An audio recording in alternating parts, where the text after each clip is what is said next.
എല്ലാവർക്കും വീണ്ടും ഒരു പുതിയ വീഡിയോയിലേക്ക് സ്വാഗതം. ഇന്ന് നമ്മൾ ബാക്കി വന്ന ചോറ് കൊണ്ട് ഒരു അടിപൊളി ബ്രേക്ക്ഫാസ്റ്റാണ് തയ്യാറാക്കാൻ പോകുന്നത്. ഉണ്ടാക്കാൻ വളരെ ഈസിയാണ്, അതുപോലെ നല്ല ഹെൽത്തിയും ടേസ്റ്റിയുമായിട്ടുള്ളൊരു ബ്രേക്ക്ഫാസ്റ്റാണിത്. ഈ വീഡിയോ ഇഷ്ടമാകുകയാണെങ്കിൽ ഒന്ന് ലൈക്ക് ചെയ്യണം, അതുപോലെ ഫ്രണ്ട്സിനും റിലേറ്റീവ്സിനൊക്കെ ഒന്ന് ഷെയർ ചെയ്ത് കൊടുക്കുകയും ചെയ്യണം. ഞങ്ങളുടെ ചാനൽ സബ്സ്ക്രൈബ് ചെയ്യാത്ത കൂട്ടുകാർ ആരെങ്കിലും ഉണ്ടെങ്കിൽ ഒന്ന് സപ്പോർട്ട് ചെയ്യുകയും ചെയ്യണേ. പിന്നെ ആ ബെല്ലൈക്കൺ ഒന്ന് എനേബിൾ ചെയ്യാനും വീഡിയോ ഒന്ന് ഹൈപ്പ് ചെയ്ത് സപ്പോർട്ട് ചെയ്യാനും മറക്കരുതേ. എങ്കിലിത് എങ്ങനെയാണ് തയ്യാറാക്കുന്നത് നമുക്ക് നോക്കാം. ഒരു മിക്സിയുടെ ജാർ എടുത്തിട്ടുണ്ട്. ഇതിലോട്ട് നമുക്ക് ബാക്കി വന്ന ചോറിൽ നിന്ന് 1 കപ്പ് ചോറ് മിക്സിയുടെ ജാറിലോട്ട് ഇട്ട് കൊടുക്കാം. ഇനി ഇതിലോട്ട് 1/4 കപ്പ് കടലമാവ് ചേർത്ത് കൊടുക്കണം. ഇനി ഒരു 1/4 കപ്പ് തൈരും കൂടെ ചേർക്കണം. അധികം പുളിയില്ലാത്ത തൈര് വേണം എടുക്കാൻ, കേട്ടോ. നല്ല ഫ്രഷ് ആയിട്ടുള്ള തൈര് വേണം എടുക്കാൻ. ഇനി ഇതിലോട്ട് 1/2 കപ്പ് വെള്ളം കൂടെ ഒഴിച്ച് കൊടുത്തിട്ട് ഇതൊന്ന് അരച്ചെടുക്കണം. കുറച്ച് തരിതരിപ്പായിട്ട് വേണം ഒന്ന് അരച്ചെടുക്കാൻ, കേട്ടോ. ഇതേ രീതിയിൽ കുറച്ച് തരിതരിപ്പായിട്ട് നമ്മളിതൊന്ന് അരച്ചെടുത്തിട്ടുണ്ട്. ഇത് നമുക്കുണ്ടല്ലോ ഒരു ബൗളിലോട്ട് മാറ്റാം. അരച്ചെടുത്ത മാവ് നമ്മളിതാ ഇതുപോലൊരു ബൗളിലോട്ട് മാറ്റിയിട്ടുണ്ട്. ഞാൻ ഇതുപോലെ ഒരു ചെറിയ കഷ്ണം ഇഞ്ചി, ഒരു പച്ചമുളക് എടുത്തിട്ടുണ്ട്. ഇത് നല്ലതായിട്ടൊന്ന് ചതച്ചെടുക്കണം. അരച്ചെടുത്തിരിക്കുന്ന ഈ മാവിലോട്ടുണ്ടല്ലോ ഒരു 3 ടേബിൾ സ്പൂൺ റവ ചേർത്ത് കൊടുക്കണം. ഇനി ഇതിലോട്ട് ചതച്ച് വെച്ചിരിക്കുന്ന ഇഞ്ചി, പച്ചമുളക് അതും കൂടെ ചേർക്കണം. കൂടാതെ നമ്മൾ ഇതിലോട്ടുണ്ടല്ലോ 2 നുള്ള കായപ്പൊടിയും 1/2 ടീസ്പൂൺ ജീരകവും ആവശ്യത്തിനുള്ള ഉപ്പുപൊടിയും കൂടെ ചേർത്ത് കൊടുക്കണം. എന്നിട്ടിത് നല്ലതായിട്ടൊന്ന് ഇളക്കിയെടുക്കണം.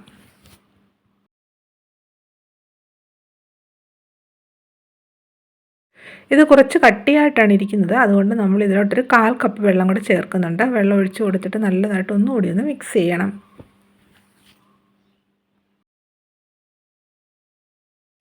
ഇതുപോലെ ഈ കൺസിസ്റ്റൻസിയിലുള്ളൊരു മാവ് വേണം തയ്യാറാക്കിയെടുക്കാൻ. ഇനി ഇതുണ്ടല്ലോ ഒന്ന് അടച്ച് ഒരു 10 മിനിറ്റ് റെസ്റ്റ് ചെയ്യാൻ വേണ്ടി മാറ്റി വെക്കാം. നമ്മളിതിലോട്ട് റവ ചേർത്ത് കൊടുത്തിട്ടുണ്ടല്ലോ, അതൊന്ന് കുതിരാൻ വേണ്ടിയാണ് നമ്മൾ 10 മിനിറ്റ് മാറ്റി വെക്കുന്നത്. ഇപ്പം 10 മിനിറ്റ് കഴിഞ്ഞിട്ടുണ്ട്. അത് നോക്കിക്കുക, റവയൊക്കെ ഒന്ന് കുതിർന്നിട്ടുണ്ട്. ഇനി ഇതിലോട്ട് നമ്മൾ ചേർത്ത് കൊടുക്കുന്നത് സോഡാപ്പൊടിയാണ്. 2 നുള്ള സോഡാപ്പൊടി നമുക്ക് ഇതിലോട്ട് ചേർക്കാം. സോഡാപ്പൊടി ചേർത്ത് കൊടുക്കുമ്പോൾ ഇതുണ്ടല്ലോ ഒന്നുകൂടി ഒന്ന് സോഫ്റ്റായിട്ട് കിട്ടും. സോഡാപ്പൊടി ചേർത്ത് കൊടുത്തിട്ട് ഇതിലോട്ട് 2 ടേബിൾ സ്പൂൺ വെള്ളം കൂടെ ഒഴിച്ച് കൊടുത്തിട്ട് നല്ലതായിട്ട് ഒന്നുകൂടി ഒന്ന് മിക്സ് ചെയ്തെടുക്കണം.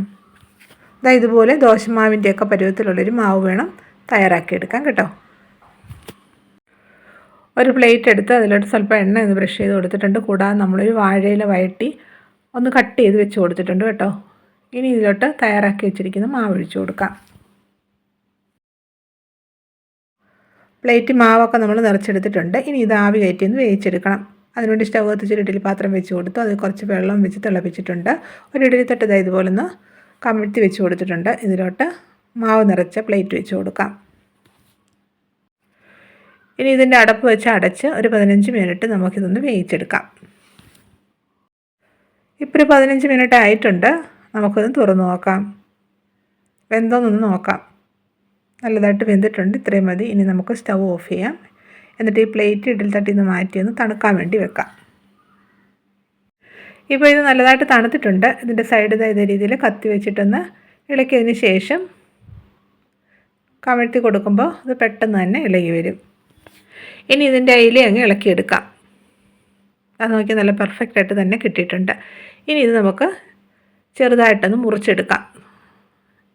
ചെറിയ സ്ക്വയറായിട്ട് ഇതൊന്ന് മുറിച്ചെടുക്കാം.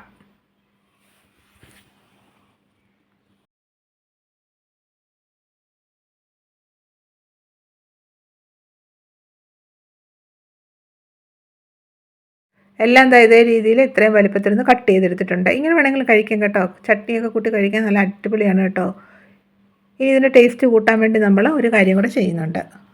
സ്റ്റൗ കത്തിച്ചൊരു പാൻ സ്ഥലോട്ട് വെച്ച് കൊടുത്തു. ഇതിലോട്ട് നമുക്ക് 1 ടേബിൾ സ്പൂൺ എണ്ണ ഒഴിച്ച് കൊടുത്തൊന്ന് ചൂടാക്കിയെടുക്കാം. എണ്ണ ചൂടായി വരുമ്പോൾ ഇതിലോട്ട് 1/2 ടീസ്പൂൺ കടുക് ഇട്ടൊന്ന് പൊട്ടിച്ചെടുക്കണം. കടുകെല്ലാം പൊട്ടിയതിന് ശേഷം ഇതിലോട്ട് 1 ടീസ്പൂൺ വെളുത്ത എള്ളിട്ട് കൊടുക്കണം. കൂടാതെ നമ്മൾ ഒരു വലിയ പച്ചമുളക് മുറിച്ചെടുത്തതും കൂടെ ചേർക്കുന്നുണ്ട്. ഇനി നല്ലതായിട്ടൊന്ന് ഇളക്കി കൊടുക്കാം.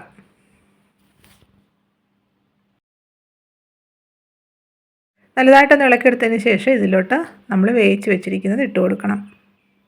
എന്നിട്ട് 2 മിനിറ്റ് നേരം ഒന്ന് ഫ്രൈ ചെയ്തെടുക്കണം. ഇത് എണ്ണയ്ക്കകത്ത് ഇട്ട് കൊടുത്തൊന്ന് മൂപ്പിച്ചെടുക്കുകയാണെങ്കിൽ നമുക്ക് സ്നാക്ക് പോലെ വേണമെങ്കിലും കഴിക്കാം കേട്ടോ. അങ്ങനെയാണെങ്കിൽ നല്ല ടേസ്റ്റാണ് കേട്ടോ. ഇതിന് ടേസ്റ്റ് ഒന്നുകൂടി കൂട്ടാൻ വേണ്ടി നമ്മൾ ഇതിലോട്ട് ഒരു സാധനം കൂടി ചേർക്കുന്നുണ്ട്.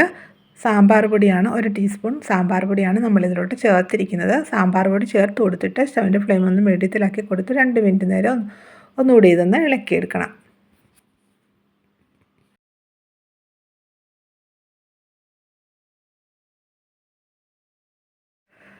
അപ്പോൾ നമ്മുടെ വെറൈറ്റി ബ്രേക്ക്ഫാസ്റ്റ് റെഡി ആയിട്ടുണ്ട്. നല്ല ടേസ്റ്റി ആയിട്ടുള്ള ബ്രേക്ക്ഫാസ്റ്റാണ്. നിങ്ങളെല്ലാവരും ട്രൈ ചെയ്ത് നോക്കണം. ഇനി നമുക്ക് സ്റ്റൗ ഓഫ് ചെയ്യാം. നോക്കിക്കേ, കാണാൻ തന്നെ എത്ര ഭംഗിയാണെന്ന് നോക്കിക്കേ. അതുപോലെ കഴിക്കാനും നല്ല അടിപൊളിയാണ്. ഇനിയും ചോറൊക്കെ ബാക്കി വരുന്ന സമയത്ത് ഇതേ രീതിയിലൊന്ന് ചെയ്ത് നോക്കണം. ഫ്രഷ് ആയിട്ടുള്ള ചോറ് കൊണ്ട് വേണമെങ്കിൽ ഇത് ചെയ്യാം കേട്ടോ. എല്ലാവരും ഉണ്ടാക്കി നോക്കിയിട്ട് നിങ്ങളുടെ അഭിപ്രായങ്ങൾ കമൻറ്റ് ചെയ്യണം കേട്ടോ. വീഡിയോ ഇഷ്ടമായെങ്കിൽ തീർച്ചയായിട്ടും ലൈക്ക് ചെയ്യണം. അതുപോലെ ഫ്രണ്ട്സും റിലേറ്റീവ്സിനൊക്കെ ഷെയർ ചെയ്ത് കൊടുക്കാനും മറക്കരുത്. ഞങ്ങളുടെ ചാനൽ സബ്സ്ക്രൈബ് ചെയ്യാത്ത കൂട്ടുകാരുണ്ടെങ്കിൽ ഒന്ന് സപ്പോർട്ട് ചെയ്യുകയും ചെയ്യണേ. വീണ്ടും ഇതുപോലെ പുതിയ വീഡിയോ ആയിട്ട് വരുന്നതായിരിക്കും. Bye bye.